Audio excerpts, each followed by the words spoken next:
होगा ना जो ये धंधा डिमांड करता है। Yes no? ये धंधा सबसे पहली चीज डिमांड करता है वो है ओनरशिप। और ये जो सवालों में तुम घुसे हुए हैं ना, वो तुम्हारे सवाल है ही नहीं। These are pure excuses जो अपने काम को डिले करने में तुम इस्तेमाल करते हो, है ना? तुम अपनी मेहनत को डिले करने के लिए कुछ बहाने जो क्रिएट करते हो ना, वही तुम्हारे ये सवाल है। जिस तरह तुम अपनी जिंदगी की जिम्मेदारी लेते हो, उसी तरह इस धंधे की भी जिम्मेदारी लेनी पड़ेगी। इसीलिए ओनरशिप ये इस धंधे का सबसे बड़ा और सबसे पहला डिस्टिंक्शन है। ये धंधा मेरा है। बोल, धंधा किसका? मेरा। खड़े होके बोल अपनी जगह पे, ये धंधा मेरा है।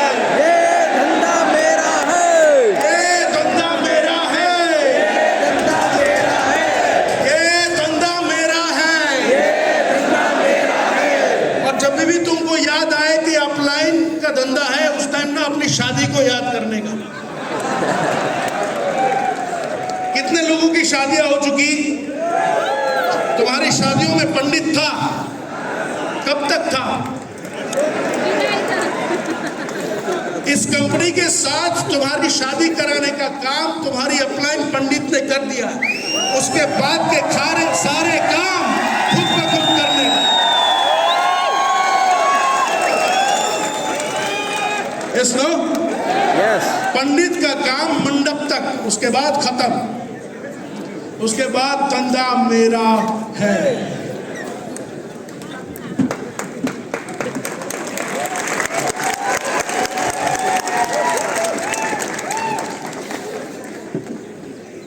जब ओनरशिप जब तक नहीं आती ना मेरी जान, तब तक इस धंधे में तू जान नहीं डाल पाएगा। तेरी अपलाइन तेरे साथ हमेशा से है। इस दुनिया में सिर्फ एक ऐसा प्राणी है जो चाहकर भी तुम्हारा बुरा नहीं चाह सकता, वो है तुम्हारी अपलाइन, है ना?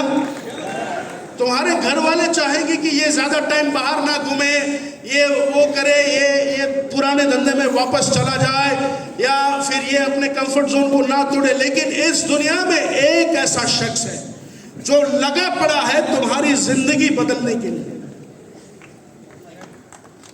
और वो है तुम्हारी अपलाइन। और तुम उसी अपलाइन के सामने पड़े हो। दुनिया में सब कुछ करने का, जो अपलाइन बोले वो नहीं करने का, है ना? So surrender to your upline. Upline का इस्तेमाल खुद को डेवलप करने के लिए करने का। अपलाइन खींच के मार्केट में ले जाने के लिए नहीं बना है। हेलो? यस। अपलाइन खुद को डेवलप करने के लिए इस्तेमाल करने का। तुम्हारे पास दो चाकू है, एक आधे फीट का चाकू जो तुम किचन में इस्तेमाल करते हो आलू काटने के लिए, और एक चाकू है 4 फीट का जो तुम युद्ध में इस्तेमाल करते हो दुश्मन के गले काटने के लिए, है ना? Yes. वो 4 फीट का जो चाकू है जिसको हम तलवार बोलते हैं, उसका इस्तेमाल कहाँ किया जाना चाहिए? युद्ध में, है ना? Yes. और तुम उसको किचन में उससे आलू काटते हो।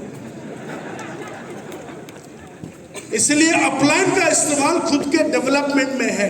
मुझे जो चीज नहीं आती वो मैं कहां से सीख सकूं, वो अपनी टीम में कैसे दे सकूं, वो डुप्लीकेशन कैसे कर सकूं, वो रोल अपलाइन का है। मुझे सिखाने का रोल अपलाइन का है। ये नहीं है कि मैं इधर बैठा हूं तुम आके कर जाओ सबके सब, वो ओनरशिप नहीं है ना? तुम बोलोगे कि यार मैं माल तो बेच सकता हूं, मैं डुप्लीकेशन नहीं कर सकता, दैट इज नॉट ओनरशिप। ये धंधा करना है तो सीखना पड़ेगा, वो करना पड़ेगा। तुम बोलोगे कि यार मेरे को 3 आदमी ला के दे दो, मैं उसको डुप्लीकेट करवा सकता हूं, मैं माल नहीं बेच सकता, नहीं, करना पड़ेगा। Everything you have to do. Hello? Yes. दुनिया का सबसे आसान बिजनेस है डायरेक्ट सेलिंग, लेकिन सबसे बड़ी दिक्कत क्या है मालूम? सबसे बड़ी दिक्कत यह है कि हमको इस धंधे का ऑटोमेशन जो है वो चाहिए, इस धंधे का डुप्लीकेशन चाहिए, इस धंधे का कंपाउंडिंग चाहिए, लेकिन करना कुछ नहीं। बस मैं आ गया हूं, मेरी अपलाइन पे मैंने जो चाहा था वो उपकार कर दिया, अब जो है वो अपलाइन करेगी, नो, इस धंधे का ownership and surrender to your upline. एक ऐसा आदमी जो तुम्हारा बुरा कभी नहीं चाह सकता, उस आदमी को सरेंडर नहीं करोगे तो किसको करोगे? Yes, no? So surrender to your upline. वो जो बोले वो करने का। वो बोले कुएं में कूद जा तो कूद जाने का। आई एम श्योर वो कुआं 4 फीट से गहरा नहीं होगा, क्योंकि अगर हमें कुछ हो गया तो नुकसान तो अपलाइन का ही है ना? Yes. इसलिए वो कोई ऐसी चीज नहीं करवाएगा जिससे हमें नुकसान हो। इसलिए सरेंडर टू योर अपलाइन 100%। वो बोले उठने का, वो बोले भागने का, वो बोले रुकने का। People are awesome and extraordinary. Love your upline and love your team. People are awesome and extraordinary. उसको प्यार करना सीख, है ना? Yes. तो अगर 5-10 लाख रुपए महीना कमाना चाहते हो तो ये दोनों चीजें काफी, ओनरशिप एंड सरेंडर। अगर उससे ऊपर जाना चाहते हो तो आगे बात करें। Yes. हेलो।